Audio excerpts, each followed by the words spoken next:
tema do dia aqui na Web Rádio Saúde. E a dependência digital é a busca incessante pela utilização da internet, que age de forma semelhante a uma dependência química, já que ocorre como consequência do uso prolongado da internet. Esse uso seria capaz de proporcionar prazer físico à pessoa.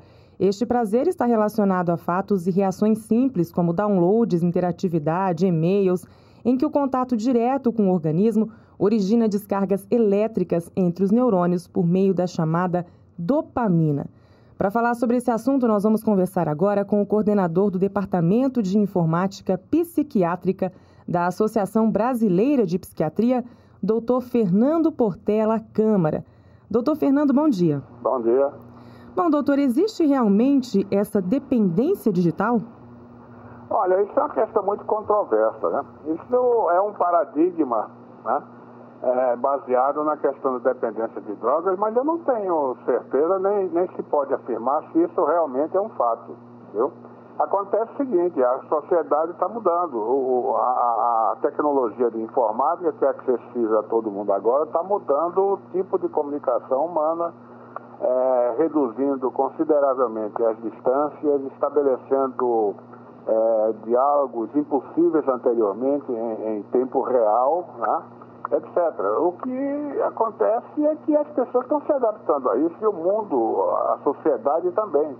Né? Na China, por exemplo, está agora tratamento em massa da chamada, entre aspas, dependência digital, mas principalmente porque na China, pelo tipo de sociedade lá, o nível de cooperatividade, interação é muito exigido nas relações de trabalho.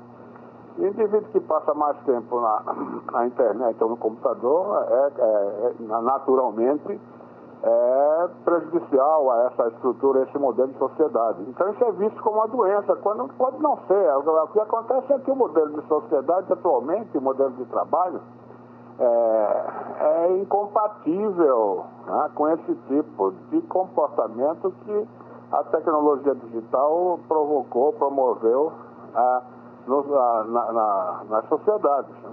Consequentemente, é um conflito, mas o que acontece pela dialética de rede, essa coisa deve futuramente se adaptar. Um exemplo, cursos à distância. Você não precisa mais necessariamente chegar na hora certa na sua faculdade, fazer aquelas tarefas, etc. Você pode fazer isso confortavelmente em casa, num tempo que for mais compatível com você. Isso já é um avanço desse novo paradigma de sociedade, compreende? Doutor Claro Fernando, que, falando especificamente da nossa sociedade, que é ocidental, e mencionando especificamente também as redes sociais, as pessoas hoje em dia acabam se relacionando mais por meio das redes sociais do que pessoalmente. Isso Exato. implica em alguma mudança positiva, negativa, ou não é o caso de se fazer uma valoração? Olha, ninguém pode, é um moralismo desnecessário querer classificar isso como positivo e negativo. Isso está começando agora, nós vamos ter que esperar as consequências disso e as adaptações disso, né? As redes sociais hoje são extremamente importantes, né? Ela evoluiu com essas questões de transações bancárias, compras em tempo real, a longas distâncias pela internet, né? Toda a nossa, por exemplo, estrutura bancária hoje em dia é online e as informações fluem através da rede. E as redes sociais é nada mais, nada menos com a evolução desse conceito. Isso tem facilitado bastante. Por exemplo, essa primavera árabe, esse movimento de derrubada dessas ditaduras no mundo árabe é uma consequência das redes internacionais. Ela também tem ajudado a divulgar notícias, denúncias, quebrar muitos poderes totalitários estão caindo devido exatamente a esse novo fenômeno. Tá? É possível o sujeito informar de um país para outro o que está acontecendo em um dado momento. Então, a liberdade da informação, isso acrescenta uma dimensão nova à nossa democracia, à democracia mundial, né? Como um imperativo, sabe? Então, é difícil a gente querer moralizar essas coisas. Claro que essa gente está modificando muitas coisas, muito comportamento. Inclusive comportamento até mesmo, muita gente hoje em dia namora, até mesmo se casa através dessas redes sociais, né? Etc. Então, esse é um novo fenômeno, é uma coisa muito interessante. Vamos aguardar para ver e, na minha opinião, a tendência é a sociedade se adaptando a essas novas formas de comunicação. Você não pode esquecer que nós, seres humanos, somos essencialmente seres sociais. A quebra dessa sociabilidade ou a alteração, o distúrbio dessa sociabilidade, por exemplo, é uma coisa muito grave, né?